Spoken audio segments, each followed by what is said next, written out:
Hello বন্ধুরা, welcome to Karna Subarna official. আজকের যে খবর হচ্ছে, আফগানিস্তান পাকিস্তানের মধ্যে যে ছোটো একটা যুদ্ধ রয়েছে, সেটা mainly Afghanistan Pakistan border drone line. আপনি দেখতে পাচ্ছেন যে বিভিন্ন দেশের যে নিউজ চ্যানেলগুলো এখানে কভার করেছে, যেমন রিপাবলিক ওয়ার্ল্ড। এটা পাকিস্তান, এই যে যুদ্ধের কারণে পাকিস্তান এবং আফগানিস্তান দুজনে অনেক মানুষ আহত এবং নিহত হয়েছে। সম্ভবত পাকিস্তানেরই বেশি সংখ্যক যে সেনা মারা গিয়েছে। প্রথমত যে আফগানিস্তান কিছুদিন আগে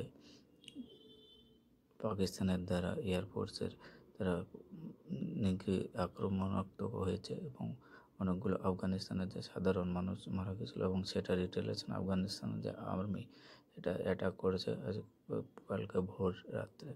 তার কারণে অনেকগুলো পাকিস্তানের যে সেনা মারা গেছে, প্রায় 20টার কাছাকাছি পাকিস্তানের সেনা মারা গিয়েছে। সেই হিসেবে এই যে নিউজ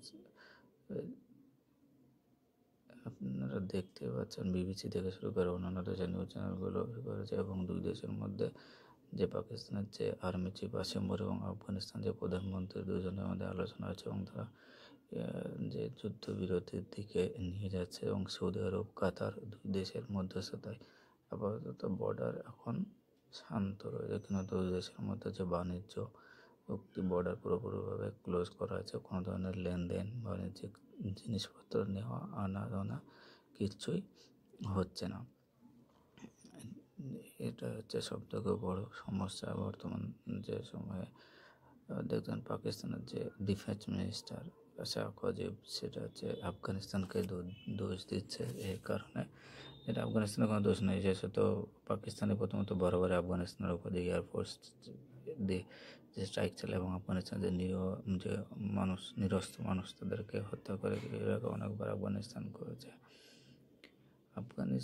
পাকিস্তানের যে ডিফেন্স মিনিস্টার যে যার কথা ছিল, সেটাকে আফগানিস্তান পুরোপুরিভাবে রিজেক্ট করে দিয়েছে এবং সেটাকে বেসলেস বলেছে।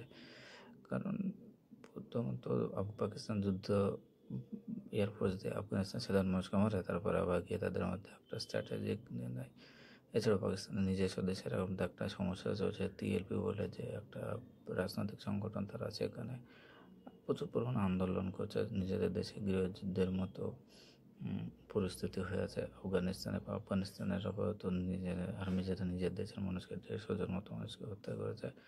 আপনারা দেখতেই পাচ্ছেন যে পাকিস্তানি আর্মি কীভাবে নিজের দেশের মানুষকে হত্যা করছে, এবং বিশেষ করে লাহোর টু ইসলামাবাদ যতগুলো রোড রেল সমস্ত কিছু বন্ধ করা রয়েছে এটা বিশাল পরিমাণে। এবং আফগানিস্তানের লাহোরের যে সাধারণ মানুষ, সেটা হচ্ছে বালিয়া বাজার। দেখতে পাচ্ছেন পাকিস্তানের যে সাধারণ যে রাস্তা, বর্ডারের যে রাস্তার যে জ্যাম যেটা দেখায়, দেখতে পাচ্ছি সেটা আফগানিস্তান ভয়ানক দৃশ্য। অনেকগুলো মানুষ মারা যাচ্ছে। আবার এখন পর্যন্ত দেখা যাচ্ছে যে মেন যে কনফ্লিক্ট, সেটা হচ্ছে আফগানিস্তান পাকিস্তানের যে বর্ডারটা দেখতে পাচ্ছেন, সেটা হচ্ছে ডুরান্ড লাইন। এই ডুরান্ড লাইন হচ্ছে পাকিস্তানও হয় না, আফগানিস্তানের ডুরান্ড লাইন হয় না। আফগানিস্তানের মধ্যে যেটা খাইবার পাখতুনখোয়া আফগানিস্তানের যে অংশ, যেটা পাকিস্তান দখল করে রয়েছে। আর এই যুদ্ধের কারণে পাকিস্তান যে প্রধানমন্ত্রী ডোনাল্ড ট্রাম্পের কাছে দৌড়ে গিয়েছে, এবং যে আফগানিস্তানের যে আর্মির কাছ থেকে বাঁচানোর জন্য চেষ্টা করছে। এটা হচ্ছে দেখতে পারো ম্যাপটাতে বোঝানো যায়। Thank you watching for video. Please like and subscribe my channel Karna Subarna official. আপনাদের একটা লাইক বা সাবস্ক্রাইবার মোটিভেট করবে আরও ভিডিও করতে। আমি কেবল চ্যানেলে নতুন ভিডিও শুরু করেছি, এই কারণে আমার যে অডিও খারাপ, এই জন্য আমি ক্ষমা করছি। Thank you.